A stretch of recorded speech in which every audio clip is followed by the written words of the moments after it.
ইরানের বিরুদ্ধে আবারও সামরিক পদক্ষেপ নিতে পারেন ট্রাম্প, দাবি মার্কিন গণমাধ্যমের। হামলা হলে ইউরেনিয়াম 90% পর্যন্ত সমৃদ্ধ করার হুঁশিয়ারি তেহরানের।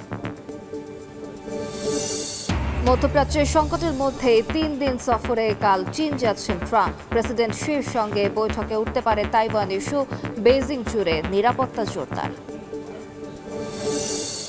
এবং স্থানীয় নির্বাচনে লেবার পার্টির ভরাডুবির পর রাজনৈতিক সংকটের ব্রিটিশ প্রধানমন্ত্রী স্টারমারের পদত্যাগ দাবি দলের 78 এমপির। আলোচনায় সম্ভাব্য কয়েকজনের নাম। লেবাননের দক্ষিণাঞ্চলে ইসরায়েলি ড্রোন হামলায় 2 বাংলাদেশি প্রবাসী নিহত হয়েছেন। তাদের দুজনেরই বাড়ি সাতক্ষীরায়। মরদেহ দেশে পাঠানো সহ প্রয়োজনীয় কার্যক্রম শুরু করেছে দূতাবাস। লেবাননে হামলা জোরদার করেছে ইসরায়েল। দক্ষিণ লেবাননের নাবাতিয়েহে ইসরায়েলি ড্রোন হামলায় নিহত হয়েছেন 2 বাংলাদেশি। সাতক্ষীরার আশাশুনির কাদাকাটি গ্রামের নাহিদুল ইসলাম নাহিদ এবং ভালুকা গ্রামের শফিকুল ইসলাম সোমবার স্থানীয় সময় দুপুরে একটি ভবনে কেয়ারটেকার হিসেবে কাজ করছিলেন। এ সময় এলাকাবাসীর কাছে রুটি পৌঁছে দিতে যাওয়া পৌরসভার একটি র্যাপিড গাড়িকে লক্ষ্য করে ড্রোন হামলা চালানো হলে বিস্ফোরণে গাড়িটি ধ্বংস হয় এবং পাশের ভবনে থাকা 2 বাংলাদেশি ঘটনাস্থলেই নিহত হন। বৈরুতে বাংলাদেশ দূতাবাস মরদেহ দেশে পাঠানোর প্রক্রিয়া শুরু করেছে। একই দিনে দক্ষিণ লেবাননের বিভিন্ন এলাকায় একের পর এক হামলা চালায় ইসরায়েলি বাহিনী। দেশটির রাষ্ট্রীয় গণমাধ্যম এনএনএ জানিয়েছে নাবাতিয়ে গভর্নরেটের আদর্শিত ও কুসাইবা বিনতে জওয়াইলের কাফরা এবং পশ্চিম বেকার মাসগারায় বিমান হামলা হয়। টাইরের শরীফা শহরের একটি স্বাস্থ্যকেন্দ্রেও হামলা চালানো হয়, সেখানেও বেশ কয়েকজন হতাহত হন। পরে দুয়েই শহরে আরেকটি ড্রোন হামলায় একটি গাড়ি লক্ষ্য করে ক্ষেপণাস্ত্র ছোড়া হয়। এদিকে হিজবুল্লাহ ও ইসরায়েলি বাহিনীর বিরুদ্ধে একাধিক হামলার দাবি করেছে। সংগঠনটি জানিয়েছে আল বায়দা এলাকায় জড়ো হওয়া ইসরায়েলি সেনাদের লক্ষ্য করে ড্রোন হামলা চালানো হয়েছে। আল আদাইসায় ইসরায়েলি আর্টিলারি অবস্থানেও আঘাত হানার দাবি করে তারা। এছাড়া আল বায়দা নাকাউরা সড়কে বুলডোজারের পাশে অবস্থান নেয়া ইসরায়েলি সেনা ও যানবাহনের ওপর গোলাবর্ষণের কথাও জানায় গোষ্ঠীটি। টাইট থেকে আল জাজিরার প্রতিবেদনে বলা হয়, যুদ্ধবিরতি ঘোষণার 3 সপ্তাহ পরও দক্ষিণ লেবাননে মানুষের মধ্যে ভয় ও উদ্বেগ বাড়ছে। কূটনৈতিক পর্যায়ে পরিস্থিতি উত্তপ্ত হয়ে উঠেছে। লেবাননের প্রেসিডেন্ট জোসেফ আউন মার্কিন রাষ্ট্রদূতের সঙ্গে বৈঠকে ইসরায়েলের হামলা বন্ধে আন্তর্জাতিক চাপ বাড়ানোর আহ্বান জানিয়েছেন। একই সময় লেবাননের সেনাপ্রধান জার্মানির সঙ্গে একটি সামরিক সহযোগিতা চুক্তি সই করেন। লেবাননের স্বাস্থ্য মন্ত্রণালয়ের তথ্য অনুযায়ী মার্চের শুরুতে সংঘাত পুনরায় শুরু হওয়ার পর থেকে ইসরায়েলি হামলায় এখন পর্যন্ত 2869 জন নিহত এবং 8730 জন আহত হয়েছেন। ইরানের বিরুদ্ধে আবারও সামরিক পদক্ষেপ নেওয়ার বিষয়টি বিবেচনা করছেন মার্কিন প্রেসিডেন্ট ডোনাল্ড ট্রাম্প। যুদ্ধবিরতি লাইফ সাপোর্টে আখ্যা দিয়ে তেহরানের তীব্র সমালোচনা করেছেন তিনি। এবং এদিকে যুক্তরাষ্ট্রের কাছে 14 দফা প্রস্তাব মেনে নেওয়া ছাড়া আর কোনো বিকল্প নেই বলে জানিয়েছেন ইরানের পার্লামেন্ট স্পিকার বাঘের গালিবাফ।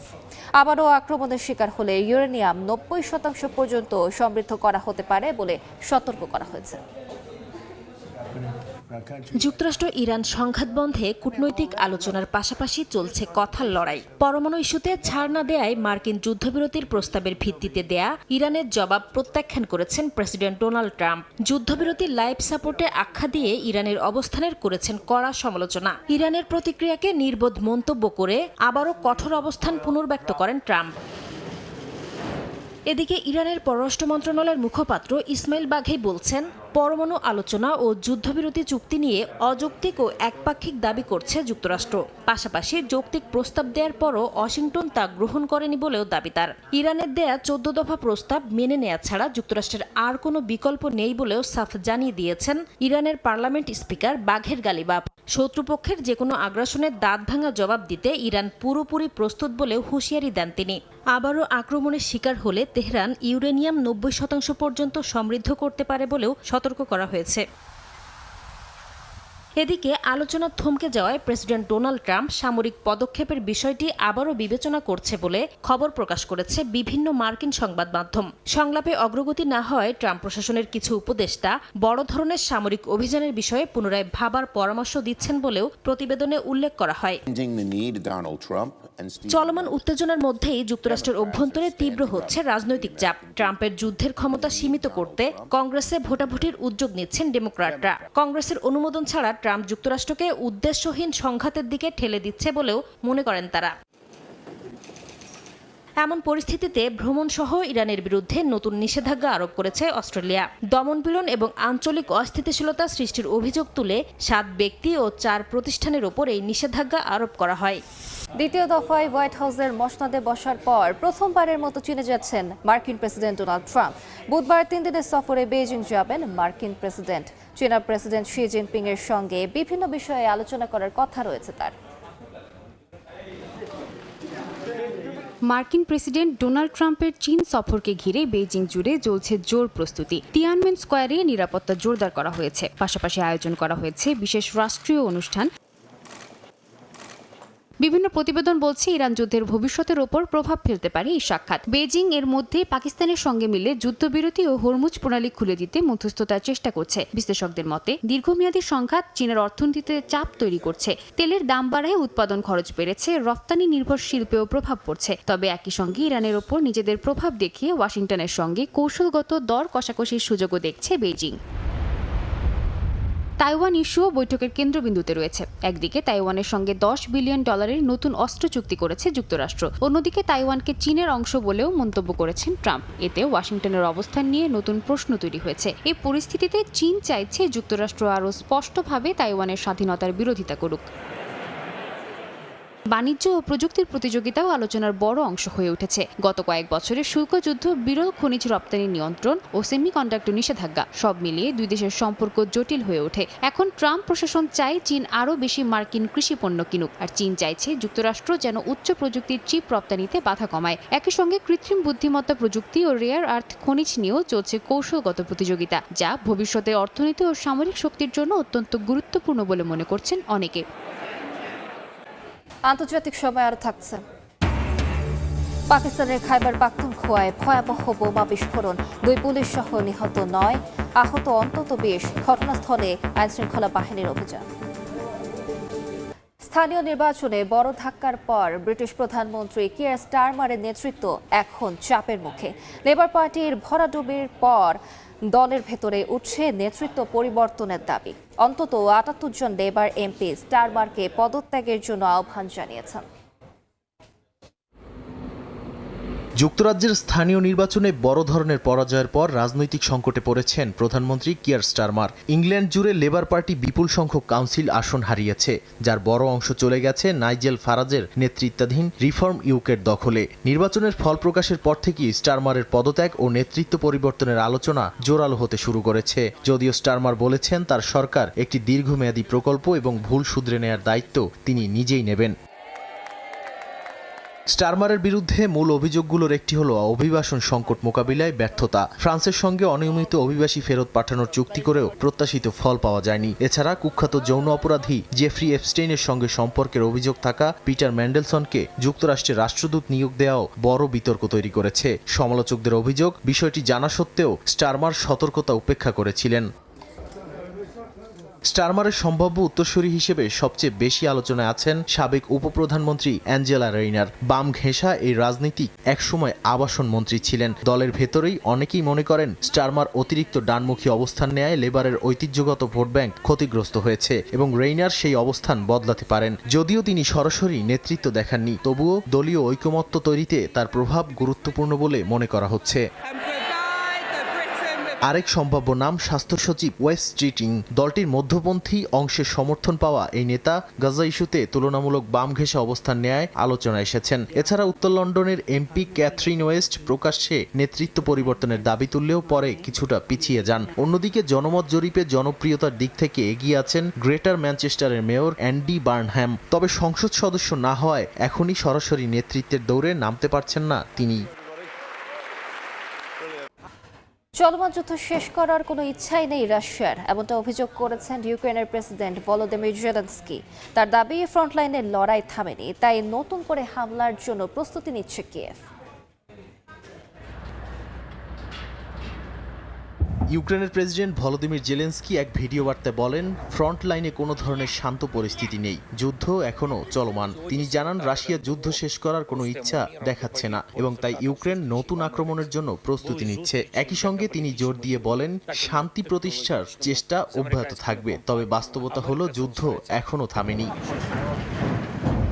ইউক্রেনের সামরিক সূত্র অনুযায়ী একদিনেই অন্তত ৩৮টি রুশ হামলা হয়েছে, যার সবচেয়ে বেশি চাপ ছিল পোক্রোভস্ক অঞ্চলে। লিমান, কনস্টান্তিনিভকা, স্লোভানিয়ানস্ক সহ একাধিক এলাকায় গোলাবর্ষণ ও সংঘর্ষ চলছে। সীমান্তবর্তী সুমি ও খার্কিভ অঞ্চলও রুশ হামলার বাইরে নেই। অন্যদিকে রাশিয়া দাবি করছে যুদ্ধবিরতির সময় ইউক্রেন ১,০০০-এর বেশি লঙ্ঘন করেছে, জানিয়ে দুই পক্ষের মধ্যে দোষারোপ আরও বেড়েছে।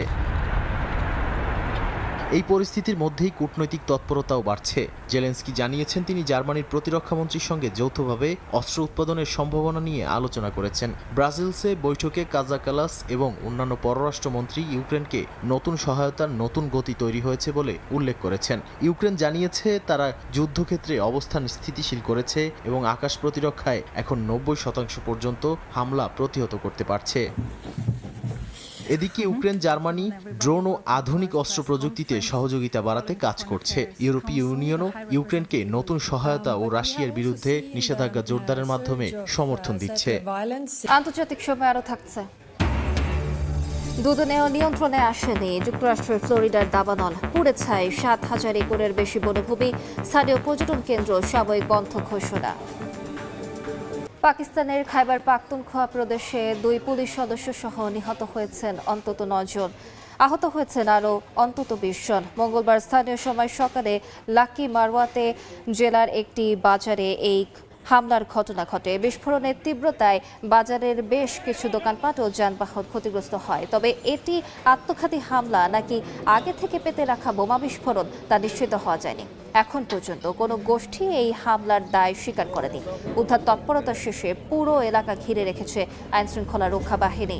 সাম্প্রতিক সময়ে পাকিস্তানের উত্তর পশ্চিমাঞ্চলে নিরাপত্তা বাহিনী ও সাধারণ মানুষকে লক্ষ্য করে হামলার ঘটনা বেড়েছে। ভারতের উত্তর পূর্বাঞ্চলীয় রাজ্য আসামে বিজেপির আধিপত্য বজায় রেখে টানা দ্বিতীয়বারের মতো মুখ্যমন্ত্রী হিসেবে শপথ নিলেন হিমন্ত বিশ্ব শর্মা। মঙ্গলবার গুয়াহাটিতে আয়োজিত অনুষ্ঠানে রাজ্যপাল তাকে শপথ বাক্য পাঠ করান। উপস্থিত ছিলেন প্রধানমন্ত্রী নরেন্দ্র মোদী।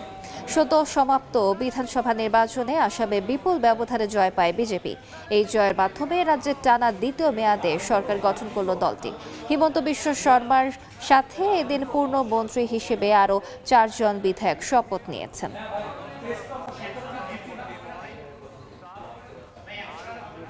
ভারতের পশ্চিমবঙ্গের সাবেক দমকল মন্ত্রী সুজিত বসুকে দুর্নীতির অভিযোগে গ্রেফতার করেছে দেশটির কেন্দ্রীয় তদন্তকারী সংস্থা ইডি। সোমবার স্থানীয় সময় সকালে তৃণমূলের শীর্ষ নেতাকে ইডি দফতরে জেরার জন্য ডেকে পাঠানো হয়। প্রায় ১০ ঘন্টা জেরা শেষে রাতে তাকে গ্রেফতারের কথা জানায় তদন্তকারী সংস্থা। সুজিত বসুর বিরুদ্ধে দক্ষিণ দমদম পৌরসভা সহ বেশ কয়েকটি পৌরসভায় চাকরি নিয়োগে দুর্নীতির অভিযোগে একটি মামলার তদন্ত করছিল ইডি। বারবার তাকে সমন পাঠালেও হাজির হননি সুজিত বসু। যুক্তরাষ্ট্রের ফ্লোরিডার এভারগ্লেডস এলাকায় ভয়াবহ দাবানল নিয়ন্ত্রণে দ্বিতীয় দিনের মতো অভিযান চালিয়ে যাচ্ছে দমকল কর্মীরা। স্থানীয় কর্তৃপক্ষ জানিয়েছে পশ্চিম ব্রাওয়ার্ড কাউন্টিতে আগুনে এখন পর্যন্ত ৭,০০০ একরের বেশি এলাকা পড়ে গেছে। ধোঁয়ায় দৃশ্যমানতা কমে যাওয়ায় কয়েকটি সড়ক ও পর্যটন কেন্দ্র সাময়িকভাবে বন্ধ রাখা হয়েছে। এরই মধ্যে হেলিকপ্টার থেকে পানি ছিটিয়ে নিয়ন্ত্রণে আনার চেষ্টা করছে ফায়ার সার্ভিস। কাজ করছেন ন্যাশনাল গার্ড সহ বিভিন্ন সংস্থার সদস্যরা। ফ্লোরিডা ফরেস্ট সার্ভিস জানিয়েছে শুষ্ক আবহাওয়ার কারণে আগুন দ্রুত ছড়িয়ে পড়ছে। তবে আগামী কয়েকদিনে সম্ভাব্য বৃষ্টিপাত পরিস্থিতি উন্নতিতে সহায়ক হতে পারে বলে আশা করা হচ্ছে।